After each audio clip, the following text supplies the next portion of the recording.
மேடையில் ஏறி கையை வெட்டு காலை வெட்டு என்று சொல்வதற்கு எவ்வளவு நேரம் ஆகும்? அதற்கு திருமாவளவன் இந்த தம்பியை விட்டு பேச சொன்னால் பேச போறான்.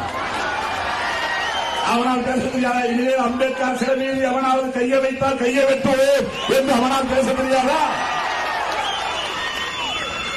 நான் பேசுறேன், அப்படி அந்த தம்பிக்கு பேச தெரியாதான்னு தான் சொல்றேன். இதுக்கு ஒரு பெரிய ரவுடியா பயிற்சி பெற்று வரணுமா?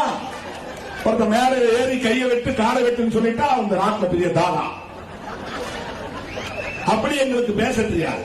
திருமாவளவனை போல் நாகரிகமாக பேச தெரிந்தவர்கள் தான் விடுதலை சிறுத்தைகள் கட்சியில்.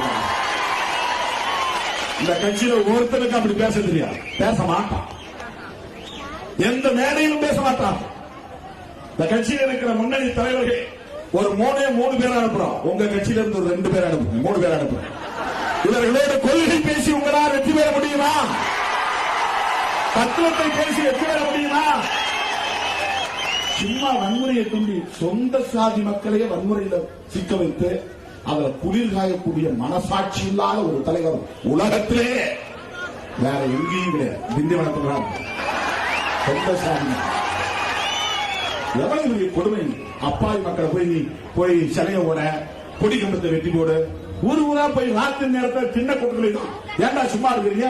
சிறுத்த கொடியை வெட்டி தள்ளுகிறா. அந்த கொடியை பார்த்தா வெறுப்பா இருக்குது. கொடி கம்பை இருக்கக்கூடாது. எதுக்குன்னா அப்ப நாம இப்படி வெளியே வருவோமா? இப்ப பாருங்க, வெளியே வந்துட்டு பாத்தீங்கன்னா ஒண்ணு அவங்க எல்லாம் பாரு, பழையவர்கள் ஒன்னா சேர்றாங்க, தலித்துகள் எல்லாம் ஒன்னா சேர்றாங்க, நாமெல்லாம் ஒன்னா சேரணும் அப்படின்னு அவங்க சாதி உணர்வை தூண்டணுமா? ஓட்டு வாங்குறதுக்காக.